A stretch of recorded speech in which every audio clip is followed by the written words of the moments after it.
Good morning. It's Valentine's Day. Are you scared yet? Are you stressed?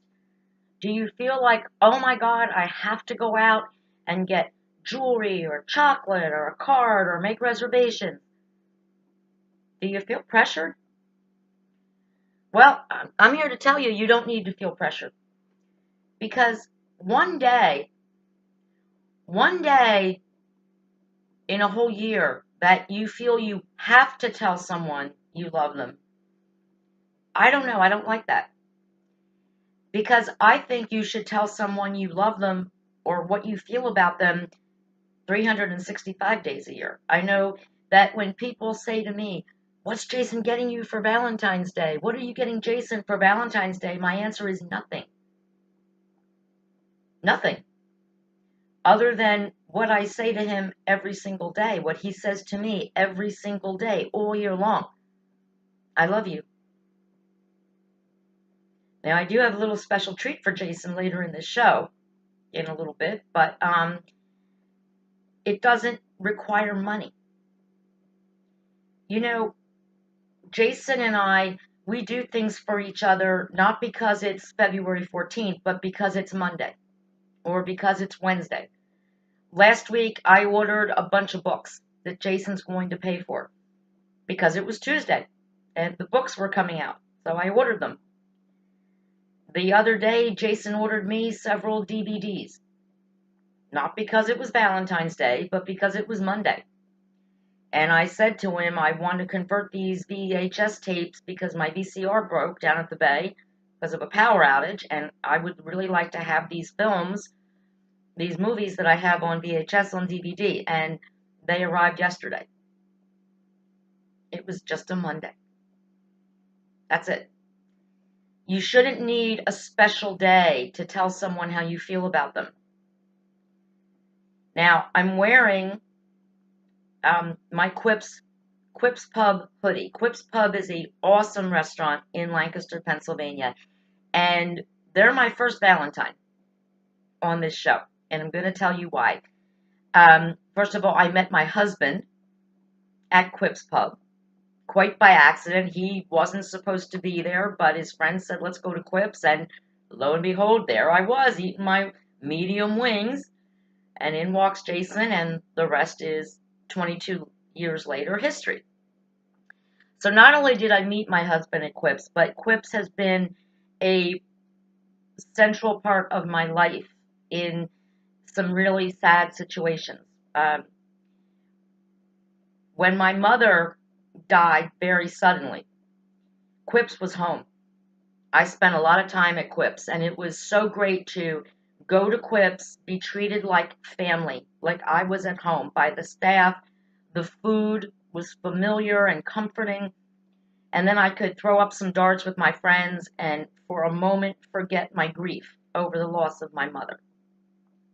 Quips was always there, treated us like family. And when we decided to get married in a sort of untraditional way, according to my family, um, Quips was there. We had our wedding dinner at Quips, and we invited some friends and a few family members, and Quips opened up the restaurant to us, sat us at a beautiful table, and then we found out that someone we had met at Quips, a lovely young woman named Doreen, we didn't know her all that well, but all of a sudden we get these bottles of champagne at the table during our wedding dinner. And they told us that Doreen had ordered these bottles of champagne because she knew about what happened to my mom and that we were getting married kind of suddenly.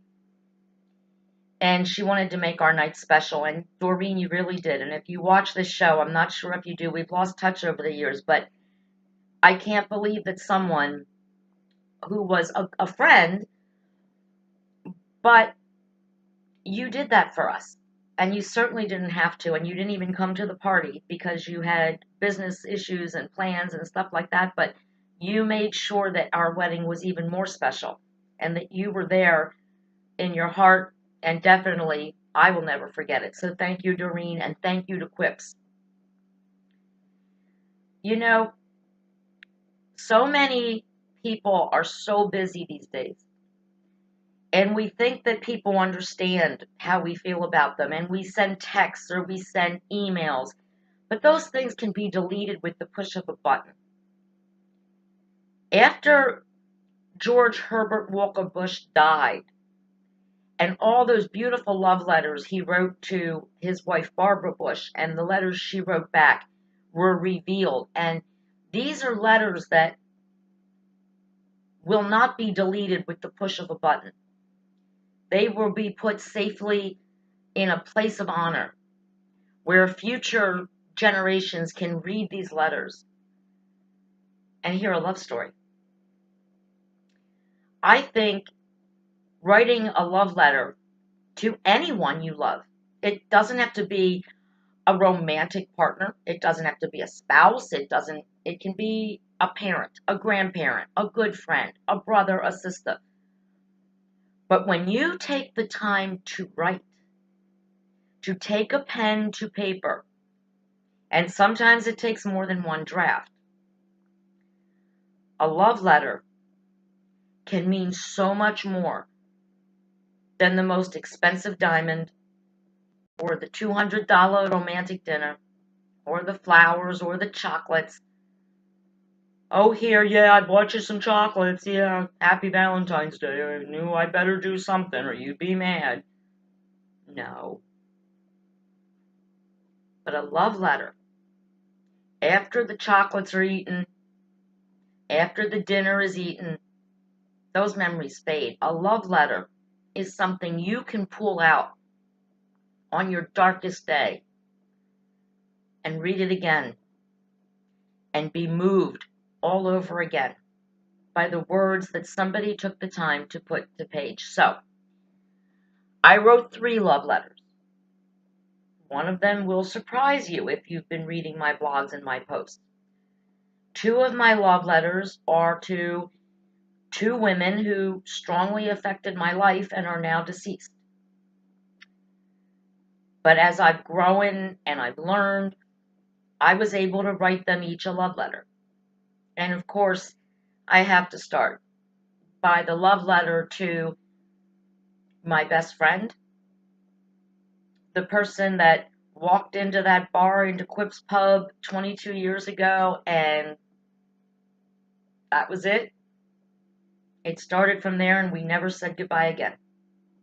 It was a quick romance. We moved in together very quickly, and I knew right away this was my guy. This was my forever best friend, my forever rock. So I'm going to start by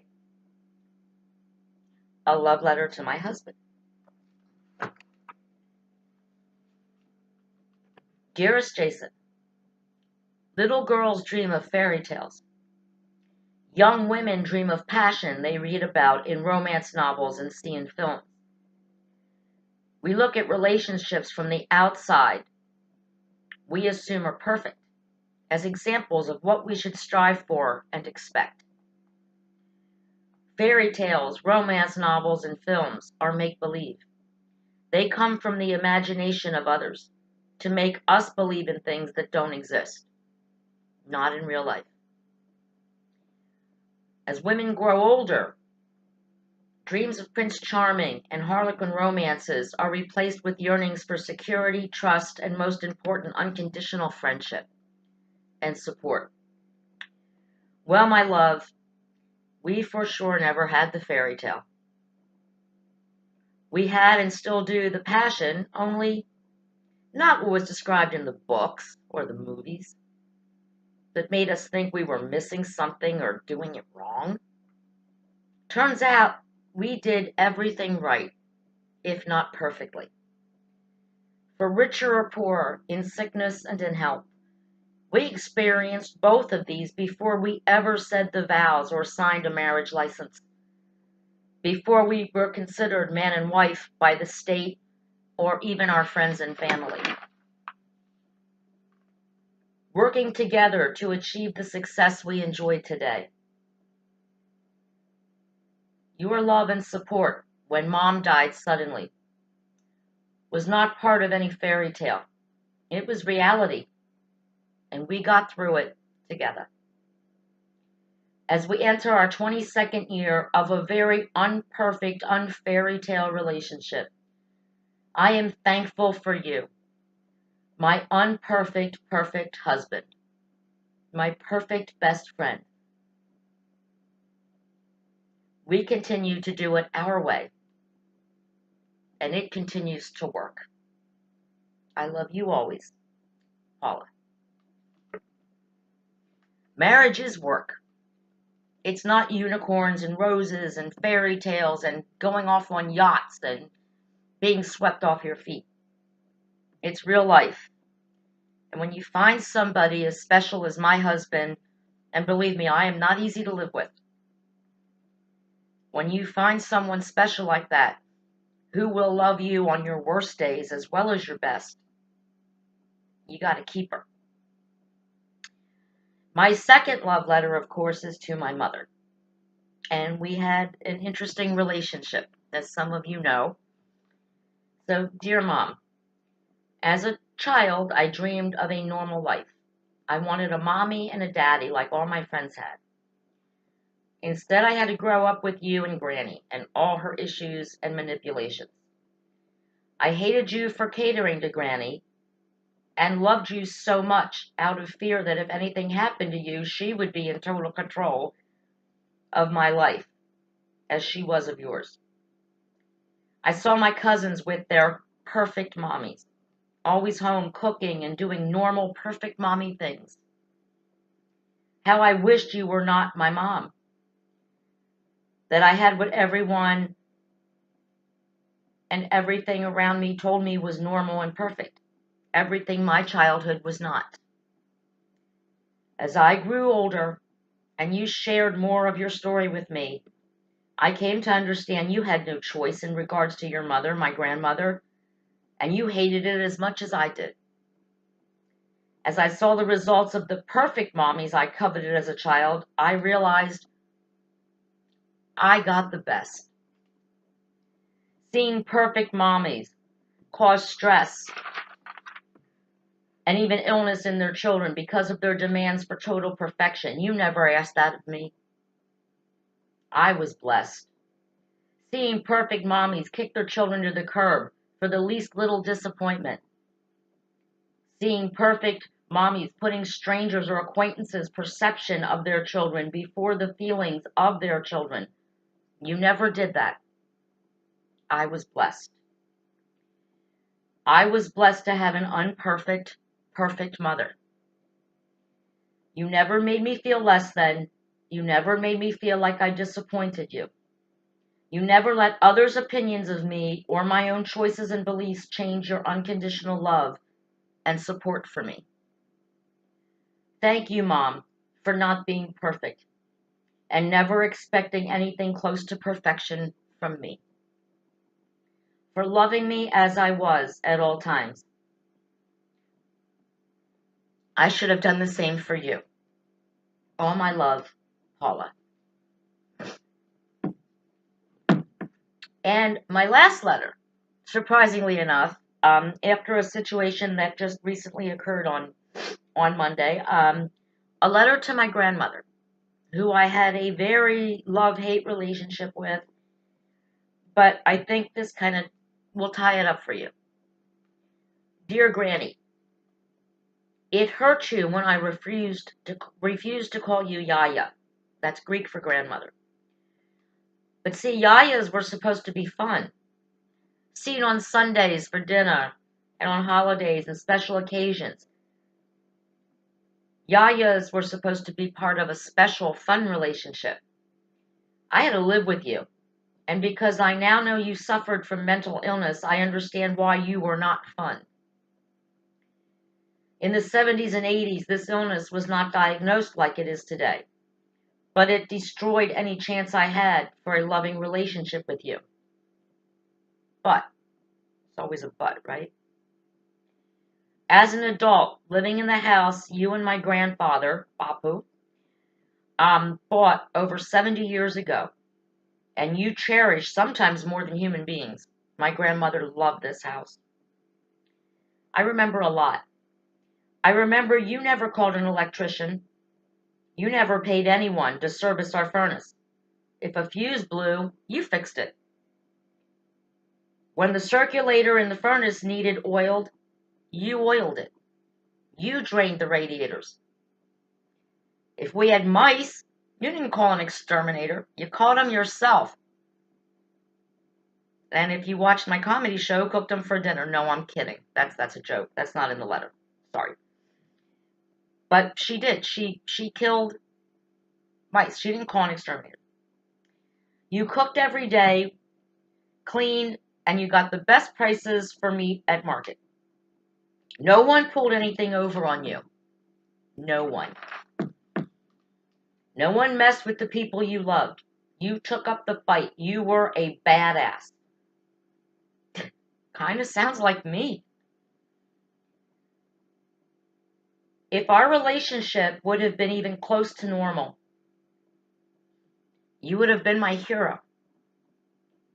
If you could have just let go a little, allowed me to take chances and been there to hold me when I got hurt, instead of trying to keep me from experiencing that hurt, I could have learned from you, and you may have learned something from your one and only granddaughter. I know you loved me on your terms, but your love came with a price, and it was harmful. I wish I could have truly loved you, but you never gave me that option. Today, as an adult, I do, however, respect you for not backing down, for wanting to control all around you, and for loving Mom and me so fiercely you tried too hard to spare us any pain that comes from growing and from experiencing life. I wish I could have loved you, but at least now I understand you. Your granddaughter, Paula. So, love letters. They're special. They're important. Those letters are in my journal. And one day when I am no longer here, someone, probably my little cousin Michaela, who will get this journal after I pass, will read these letters. And they not only are a love letter to the people that they are addressed to, they tell a lot about me, how I love, how I was taught to love, what love means. And let me tell you all on this Valentine's Day that love isn't about a $5,000 diamond. It's not about a fancy dinner. It's not about chocolate. It's not about, oh, we have to have sex because it's Valentine's Day. It's not about that. It's just about expressing your love. And then I challenge you all to make a commitment on this Valentine's Day to not stop after midnight strikes tonight. Tomorrow, tell your loved one what they mean to you. Tell them you love them all the time. Even if you're having a fight, just make sure they know that you can argue, you can disagree, and you can still love. Love doesn't end because someone has a fight, or someone doesn't agree with you, or there's an argument, or something horrific happens in your life. That doesn't end the love. Some people love too much. And as I described in the one letter, it can be harmful. I've learned, because I am more like my grandmother than I choose to admit, that loving too fiercely, loving to the point that you restrict another person from experiencing their own choices and their own pain if it so happens they have pain. That's not real love. That's love on your terms. You have to love in a way that both people thrive and grow from the love. No love should smother another person. I can say that I'm guilty of that sometimes with my husband. I'm always so afraid something bad's going to happen, much like my grandmother, believe it or not. All these years of trying not to be like her. I'm always afraid something bad's going to happen. And I'm always kind of surprised when nothing bad does. But I'm grateful. And so I know that starting today, I'm going to try to love openly. I love you. I want you to be safe. Please be safe, but enjoy yourself. Have a good time. Go. Because you have to let people go and make their own mistakes and feel hurt or feel pain. That's what real love is. And then know that hopefully they will be coming home to you. The person who not only do they love, but who has earned their love. And hopefully their respect too. Happy Valentine's Day, everybody. And remember, every day can be Valentine's Day. And it should. Political Paula, out.